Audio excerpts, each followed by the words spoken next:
I never imagined that something as simple as a jewelry box could ignite a full-blown war within my own family. But then again, nothing was ever simple when it came to my mother-in-law, Linda. From the very beginning, she made it clear that I was an outsider. I could marry her son, Mark, and share his name, but I would never truly belong not in her eyes.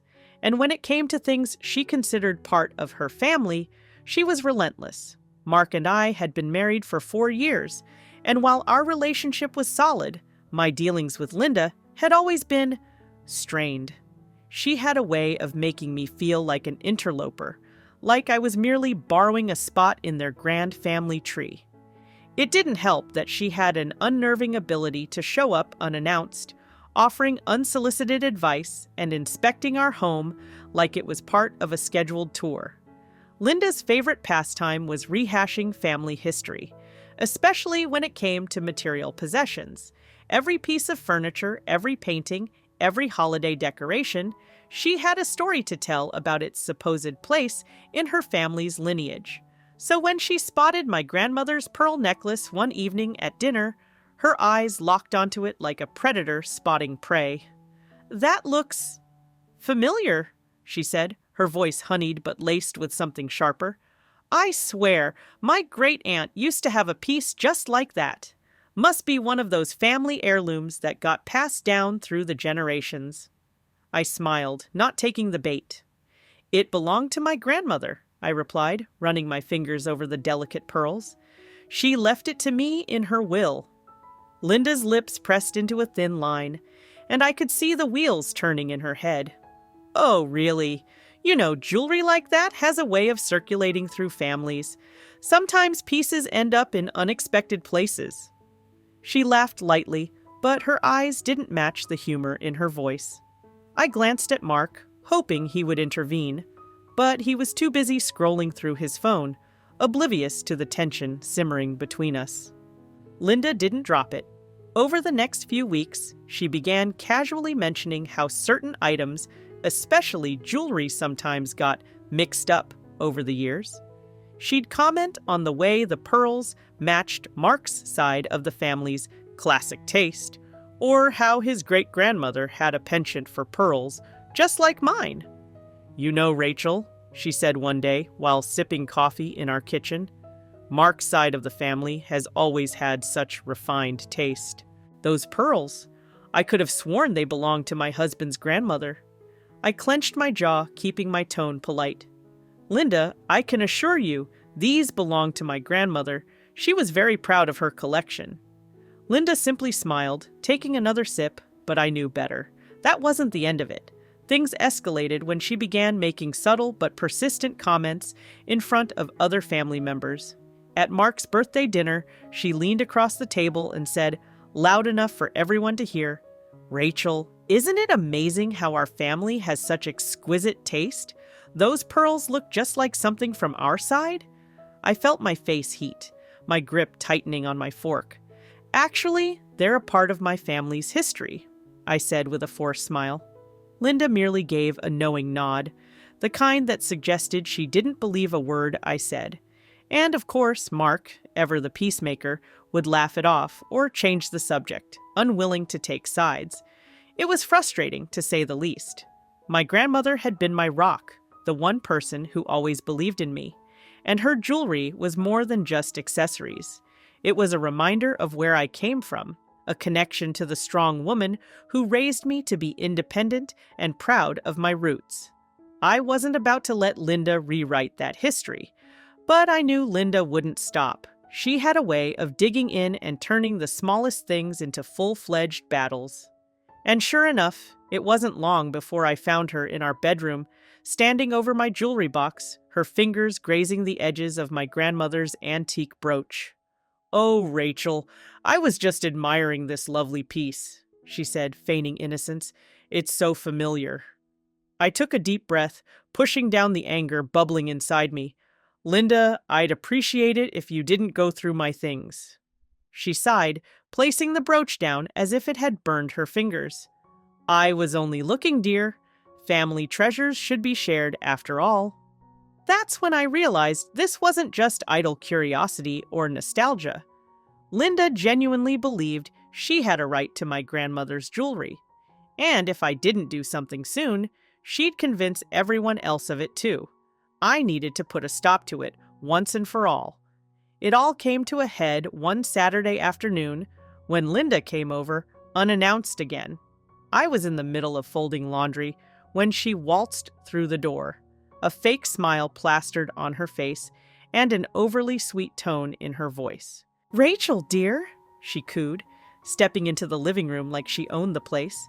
"I hope you don't mind me stopping by. I was just thinking about those lovely pearls of yours. You know, the ones that look exactly like my husband's grandmother's set." I paused, my hands gripping a freshly folded towel a little too tightly. "Linda, they belong to my grandmother," I said as evenly as possible, but I could feel the irritation creeping into my voice. She waved her hand dismissively, not even hearing me. "You know, I've been doing some digging through old family photos, and guess what I found?" She reached into her handbag and pulled out a faded black and white picture. "Look at this, right there. You see that necklace? It's identical to yours. I'm positive it's the same one." I glanced at the photo. Sure, it was a pearl necklace, but it looked like any other classic piece from that era, hardly proof of anything. "Linda," I sighed, setting down the towel. "I appreciate your interest, but my grandmother left me this jewelry in her will." Linda's face barely twitched, but I saw the flicker of irritation in her eyes.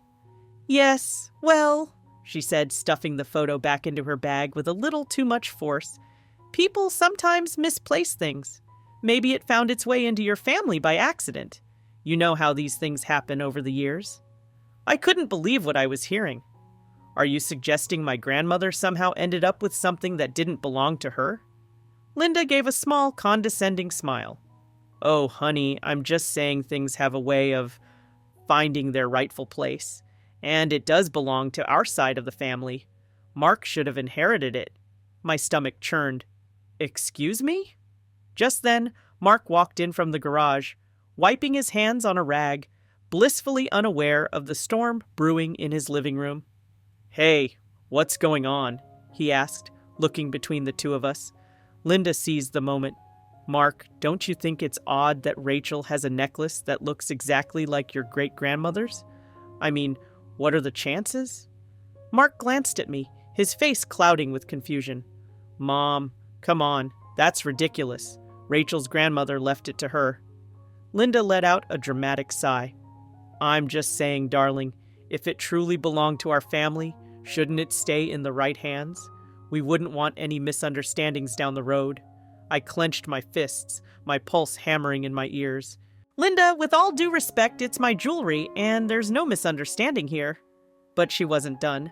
"Rachel, dear, I think it's only fair that you consider passing it on to someone who truly appreciates its history. I mean, it's practically a family heirloom for us after all.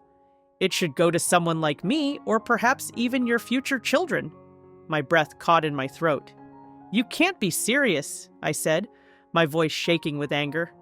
Linda smiled, that sickeningly smug smile she always wore when she thought she had the upper hand. "Well, I just think it's something to think about." That was the moment it clicked for me. Linda wasn't just making conversation. She genuinely believed she had a claim to my inheritance. She wanted to take what wasn't hers. And worse, she was planting seeds of doubt in Mark's mind. I swallowed my frustration and stood up. "Actually, Linda, I don't need to think about anything. I have my grandmother's will right here in this house, and it clearly states who the rightful owner is. Me." Linda's smile faltered. "Well, wills can be complicated things, you know." I folded my arms. "Not this one.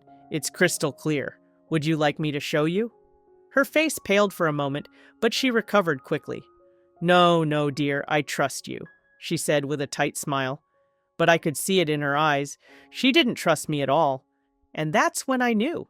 This wasn't over. Linda's passive-aggressive hints soon turned into something far more insidious. The more I tried to assert that my grandmother's jewelry belonged to me, the harder she pushed to make me question it. It started with little things, innocent comments slipped into conversations, looks exchanged with other family members, and the occasional reminder that family treasures should stay in the family. One afternoon, I came home to find Linda sitting at my dining table with Mark, sipping tea like she owned the place. "I was just telling Mark," she began, with that syrupy tone that always set me on edge, "how sentimental pieces like that beautiful pearl necklace should stay within the family legacy. You know, it's really only fair that it gets passed down properly." I set my grocery bags down, my jaw tightening. "Linda, I've told you before, it was passed down properly. To me." She smiled at me over the rim of her teacup. "Of course, dear, I understand that's what you believe. But, well, memories can be tricky, can't they? You wouldn't want to hold on to something that might have been misplaced years ago, right? That wouldn't be fair to Mark's side of the family." Mark shifted uncomfortably in his seat. "Mom, we've been over this. Rachel's grandmother left it to her. End of story." But Linda wasn't deterred. "Oh, I know, darling, but doesn't it make more sense to keep it where it belongs?" She glanced at me, her expression patronizing. "You wouldn't want to be the selfish daughter-in-law who refused to share, would you?" I forced a smile, keeping my voice calm. "Linda, I don't think it's selfish to keep what's mine." That was only the beginning. A few days later, I overheard her talking to Mark on the phone. I stood by the kitchen door, listening as she spoke in hushed, conspiratorial tones. "Mark, sweetheart, I just worry about these things. What if one day Rachel decides to sell it? Or worse, what if it gets lost? It's been in our family for generations, and it just doesn't seem right that it's not in our possession." I could hear Mark sigh. "Mom, Rachel isn't selling anything, and it's not from your side of the family, okay? Just drop it." But Linda never dropped anything. The next time she came over, I caught her red-handed in our bedroom, rifling through my jewelry box. My heart dropped to my stomach. "Linda!" I said sharply, stepping into the room. She jumped, clearly not expecting me. "What are you doing?" She smoothed her hands down her blouse, feigning innocence. "Oh, Rachel, I was just admiring your collection. You have such taste." I crossed my arms. "Admiring, huh? Because it looks an awful lot like you were searching for something." Her lips curled into a tight smile. Now, dear. No need to get defensive. I was just reminiscing." "Reminiscing?" My voice was ice cold. "Linda, this is my room, my jewelry. You have no right to go through my things." She held up her hands in mock surrender. "Oh, I didn't mean anything by it. I was just curious. Besides, it's not like it's a secret that some of these pieces have, shall we say, unclear origins." I felt the blood rush to my head. Unclear origins? My grandmother's will states very clearly that they belong to me. Do you want to see it? Her face twitched. "Oh, I'm sure it's a lovely document, dear. But you know how these things are. Legal papers can miss important details." I took a step closer, my voice firm. "I think it's time you left." She stared at me for a moment before nodding. "Of course, dear. I wouldn't want to overstay my welcome." But as she passed me in the doorway, she leaned in and whispered, "You should really consider what's best for the family." After she left, I found my hands trembling with anger. This had gone too far. I told Mark about it that night, expecting him to be furious, but instead he just rubbed the back of his neck awkwardly. "Look, Rachel, you know how Mom is. She gets these ideas in her head, and she just can't let them go. Mark, she was in our bedroom going through my things. This isn't just an idea in her head, this is manipulation." He sighed. "I'll talk to her." But talking didn't help. The next day, I got a call from my sister-in-law, Kelly. "Hey, Rachel, I don't know if you've heard, but Mom's been telling people that the jewelry you're wearing might not be yours. She's saying there might have been a mix-up in the past." I nearly dropped my phone. "Are you kidding me?" "Nope," Kelly said, sounding equally annoyed. "She even brought it up at Aunt Susan's house yesterday, saying how it's probably an heirloom that should have stayed with the family. I thought you should know." Fury bubbled inside me. Linda was trying to turn the entire family against me. That evening, I pulled out my grandmother's will and laid it on the dining table. When Mark came home, I pointed to it. "Read it," I demanded. He sighed but picked it up, scanning the document. After a few moments, he nodded. "Yeah, it's all here. Your grandmother left the jewelry to you. No question." "Exactly," I said. "So next time your mother brings it up, I want you to remind her of that. Loudly." Mark finally looked at me, realizing just how serious I was. "I will. I promise." But Linda wasn't done yet. A week later, she showed up at our house with an old dusty photo album. "I just happened to find this while cleaning out the attic," she said, flipping through the pages until she landed on a grainy photo of a woman wearing a pearl necklace. "See? This proves it." I looked at the photo and back at Linda. "All it proves is that someone in your family wore pearls. That doesn't mean they're my pearls." She huffed in frustration. "Rachel, dear, you're being difficult. I'm only trying to do what's right." I'd had enough. "Linda, what's right is respecting my grandmother's wishes. This conversation is over." She stared at me for a long moment, then finally nodded, her lips pursed tightly. "We'll see about that," she muttered as she left. As I watched her walk out, I realized something. Linda wasn't going to stop not until she got what she wanted. And if she wanted a fight, I was more than ready to give her one.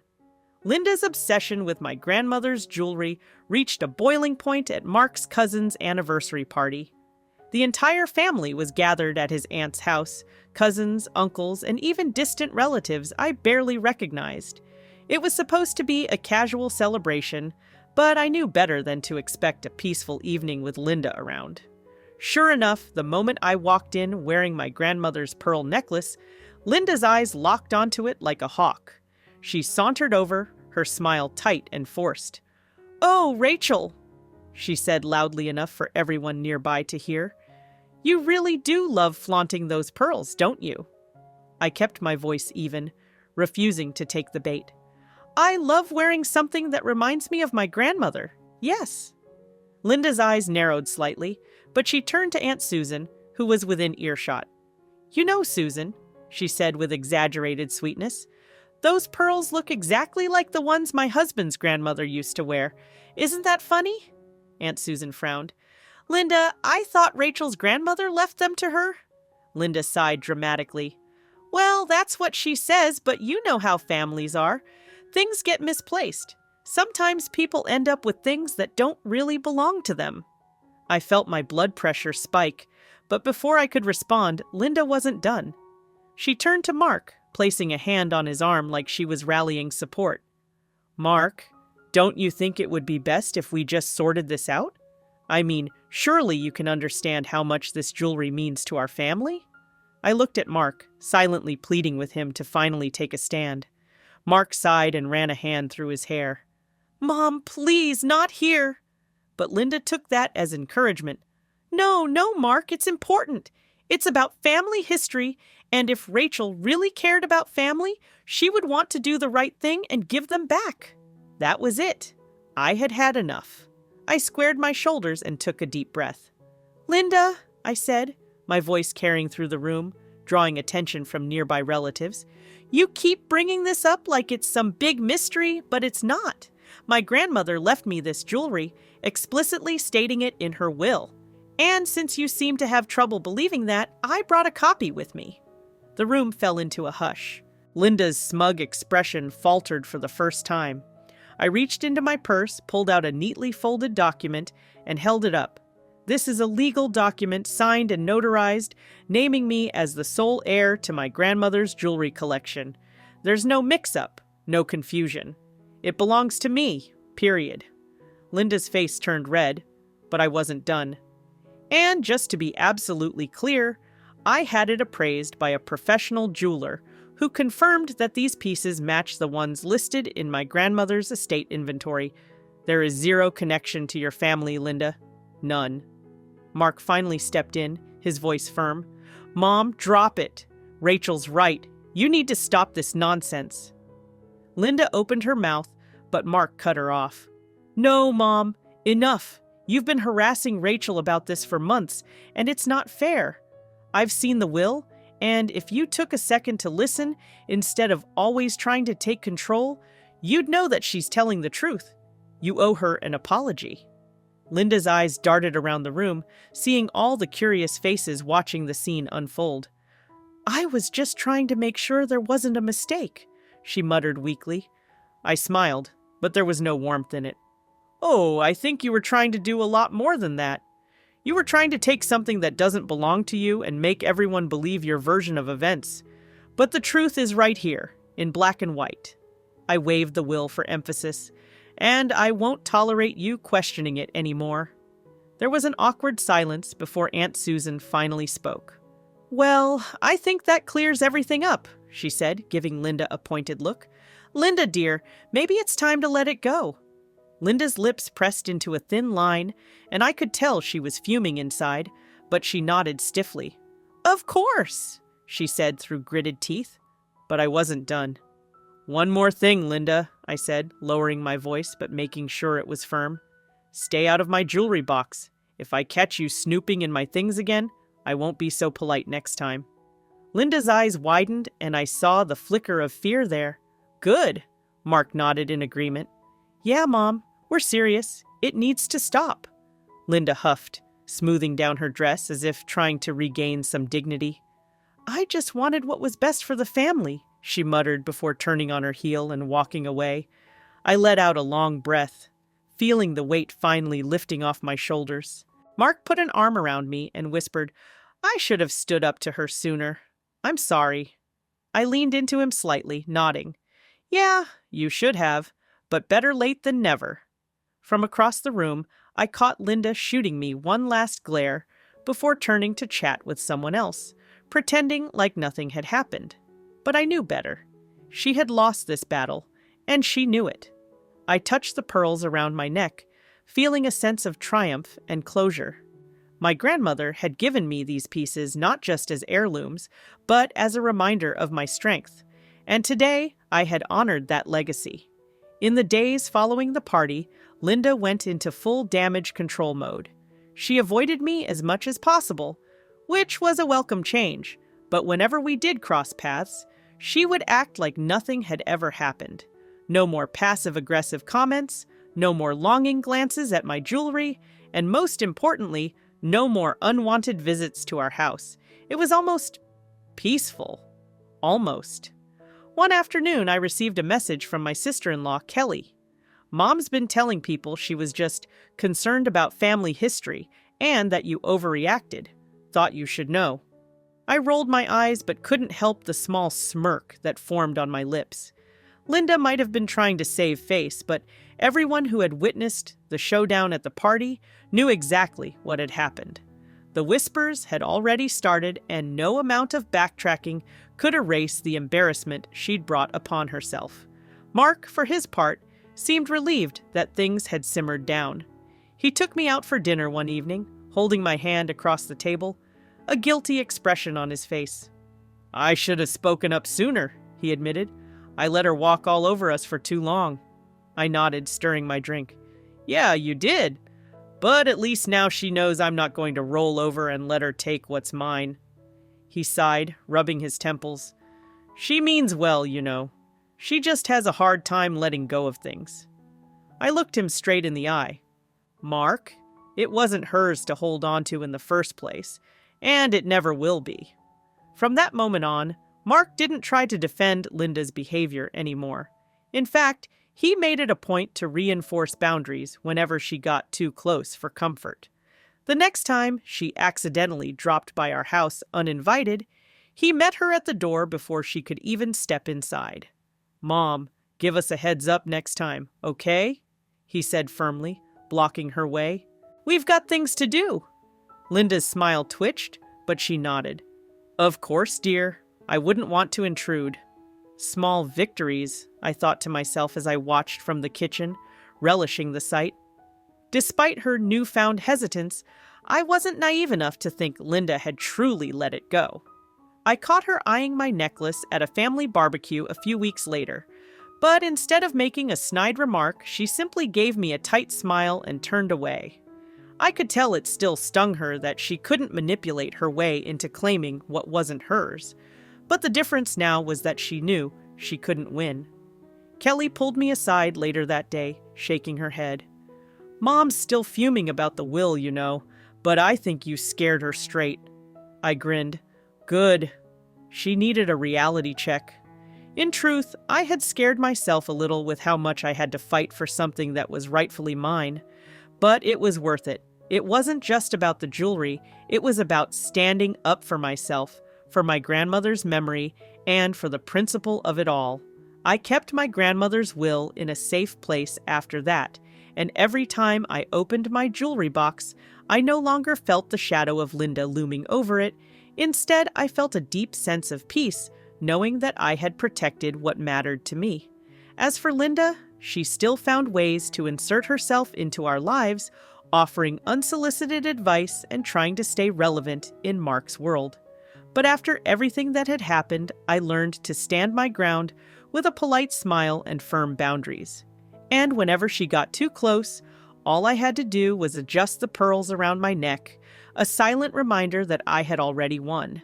A year later, I found myself standing in front of the mirror, fastening the familiar strand of pearls around my neck. They gleamed under the soft lighting, a constant reminder of my grandmother's love and strength. Linda had finally learned to keep her distance, mostly. She still made the occasional passive remark about family heirlooms, but I no longer let them get under my skin.